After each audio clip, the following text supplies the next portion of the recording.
Hello friends, कैसे हैं आप सब। आई होप कि सब बहुत अच्छे होंगे एंड बहुत ही अच्छे से अपनी प्रिपरेशन कर रहे होंगे। मैं भी कर रही हूँ। तो आज जो वीडियो है ना वो इस टॉपिक पे है कि फ्रेशर्स के लिए है बेसिकली, जो कि जिन्होंने पहली बार सोचा है कि हम आईबीपीएस क्लर्क का एग्ज़ाम देंगे, या फिर जिन्होंने जो स्टार्ट किया है बैंकिंग का प्रिपरेशन एंड वो कंफ्यूज है कि कैसे करें, कुछ समझ में नहीं आ रहा है। सो इसलिए मैं ये वीडियो बना रही हूँ क्योंकि मुझे कमेंट भी आए थे कि मतलब कैसे स्टार्ट करना है, कैसे क्या करना है, उस पर मैं बनाऊँ वीडियो। तो मैंने क्या किया था, मैंने आज से 1 साल पहले लाइक 2020 के अगस्त से मैंने 19 अगस्त है, मैंने मुझे डेट भी याद है, मैंने 19 अगस्त से स्टार्ट किया था प्रिपरेशन। एंड मुझे भी पहले ये समझ में नहीं आता था कि कैसे क्या करें, लेकिन धीरे धीरे मैंने अपनी खुद की स्ट्रेटजी बनाई, खुद ही स्टेप बाय स्टेप करती रही। तो 1 साल में बहुत इम्प्रूवमेंट हुआ। एंड मैंने आरआरबी पीओ फर्स्ट टाइम इस बार दिया था एंड पहले अटेम्प्ट पे मैंने प्री क्लियर किया था।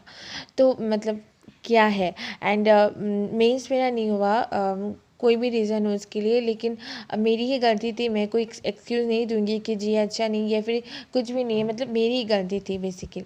तो प्री मेरा क्लियर हुआ तो ठीक है, नेक्स्ट बार दूंगी तो मेंस भी हो जाएगा। तो मैंने पहले अटेम्प्ट में प्री क्लियर किया एंड आप लोग भी प्री क्लियर कर सकते हो पहले अटेम्प्ट पे। लास्ट बार मैंने आरआरबी क्लर्क दिया था, तो उसमें कुछ ही मार्क्स से मैं रह गई थी, 69 कट ऑफ था एंड मुझे 67.25 मिला था। तो पहले अटेम्प्ट में ही मुझे मैं इतने कम मार्जिन से मेरा सिलेक्शन नहीं हुआ। तो उसके लिए प्रॉपर प्लानिंग बनाई थी मैंने, एक प्रॉपर स्ट्रेटेजी से मैंने काम किया। तो वो मैंने कैसे किया, क्या स्ट्रेटेजी थी मेरी, क्या प्लानिंग थी मेरी, वही सब मैं आज आप लोगों के साथ शेयर करूँगी, लाइक ताकि जो नए हैं ना उनको थोड़ी हेल्प हो सके। और एक बात कि हर जो स्टूडेंट्स होते हैं उनकी अलग अलग स्ट्रेटजी होती है। तो मेरी जो प्लानिंग्स थी, ज़रूरी नहीं कि वो आपके लिए काम करें, आप अपना स्ट्रेटजी बनाओ, लेकिन ये जो एक बेसिक एक स्टेप्स होता है ना, अगर वो आप फॉलो करोगे, ये जो बेसिक स्टेप्स, तो इम्प्रूवमेंट होगा। ठीक है।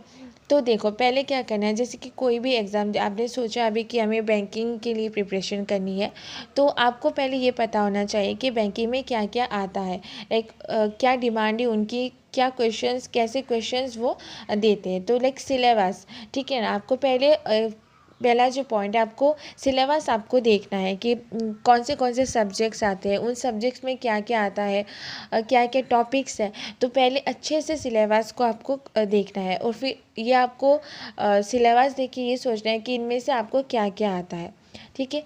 उसके बाद नंबर 2 आता है कि मेमोरी बेस्ड मॉक देना है। लाइक मैंने ऐसे सुना है कि बहुत लोगों ने कहा कि आप पहले मॉक दो जो फ्री वाला आता है, लेकिन मैं ये कहती हूँ कि फ्री वाला भी मत दो, आप पहले जो मेमोरी बेस्ड क्वेश्चंस आते हैं लास्ट प्रीवियस ईयर के, वो दो। क्योंकि फ्री वाले में भी आप एग्जैक्ट आपको नहीं मिलेगा कि कैसे आते हैं, एग्जैक्ट आपको पैटर्न या फिर लेवल समझ में नहीं आएगा। पैटर्न तो आप समझ लोगे, लेकिन लेवल, मैं लेवल की बात कर रही हूँ, लेवल समझ में नहीं आता है। तो आप प्रीवियस ईयर का मॉक जो मेमोरी बेस्ड होता है ना वो दो, तो उसमें एग्जैक्ट लेवल आपको समझ में आएगा। क्योंकि मैं भी ज़्यादातर मेमोरी बेस्ड ही प्रेफर करती हूँ।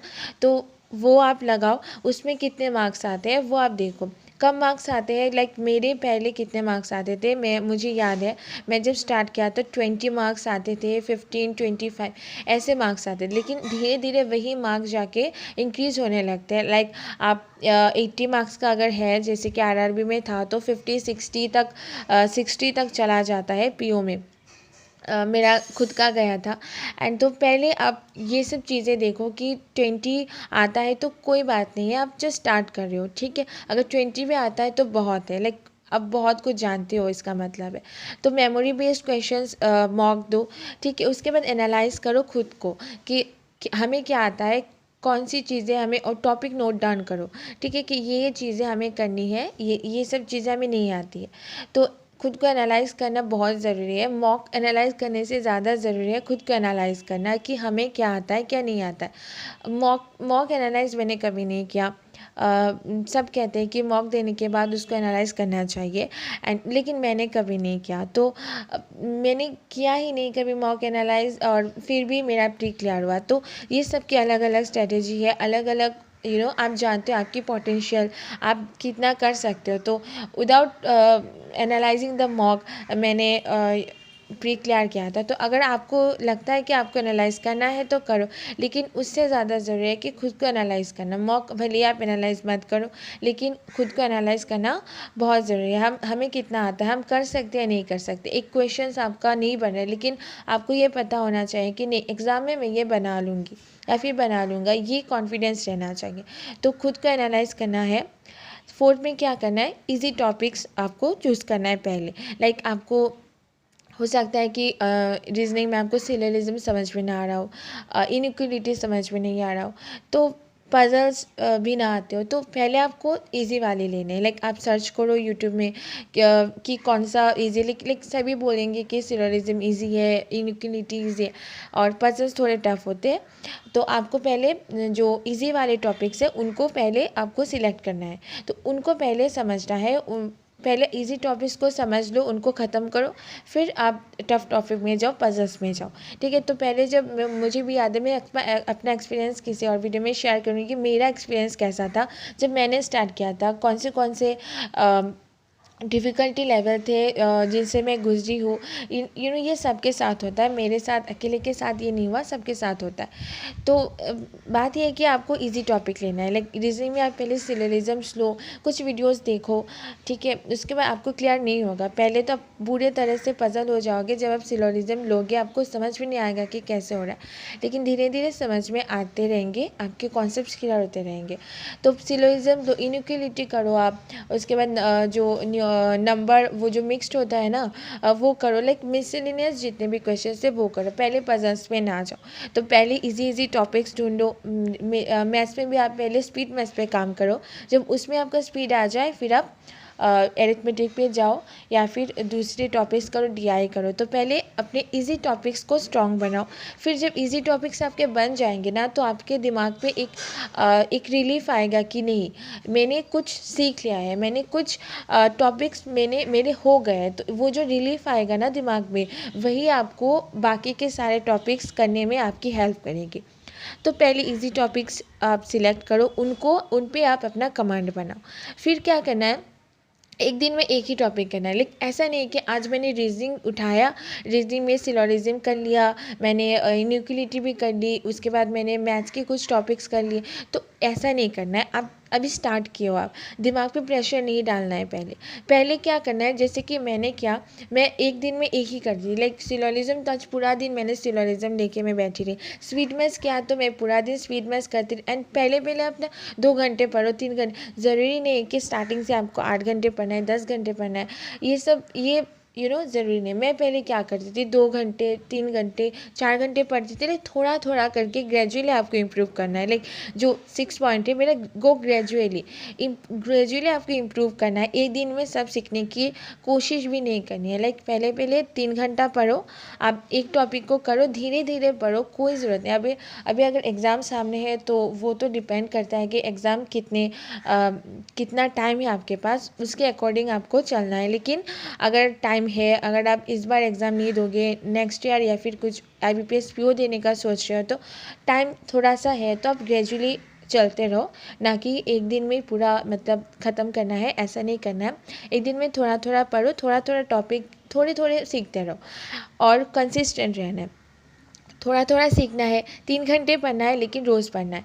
अगर आप ब्रेक ले लोगे ना, तो वो जो आप सीखे हो ना, एक दिन में सीखे हो, और अगर बीच में गैप ले लिया, तो वो कहीं ना कहीं पे आपका जो दिमाग है ना, वो बैठ जाता है। लेकिन मुझे ऐसा लगता है कि एक दिन ना करने से ना हम भूलने लगते हैं, ठीक है ना। तो वो जो हमारा एक मोटिवेशन रहता है, एक्साइटमेंट रहता है ना, वो कम हो जाता है। तो रोज़ करना है। अब 3 घंटे पढ़ना है, लेकिन रोज़ करना है। तो कंसिस्टेंट रहना है अपने प्रैक्टिस में। एंड द मोस्ट इम्पॉर्टेंट जो मैं मानती हूँ कि पेशेंस रखना है। एक दिन में नहीं होगा सब कुछ।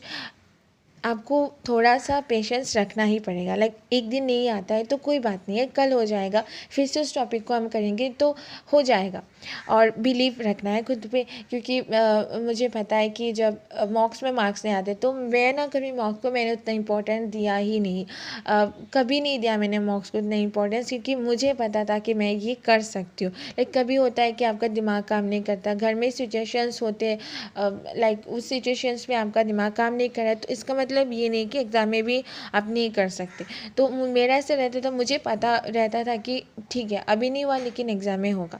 तो ये जो बिलीव है वो खुद में लाना पड़ेगा, खुद में ये आपको खुद से बिल्डअप करना पड़ेगा। एंड पेशेंस आपको रखना ही पड़ेगा। एक दिन में कुछ होगा नहीं, आप एक दिन, 2 दिन, 3 दिन, 1 महीने खुद को टाइम दो, देखना 1 महीने में आप बहुत कुछ सीख जाओगे, बहुत इम्प्रूव कर लोगे।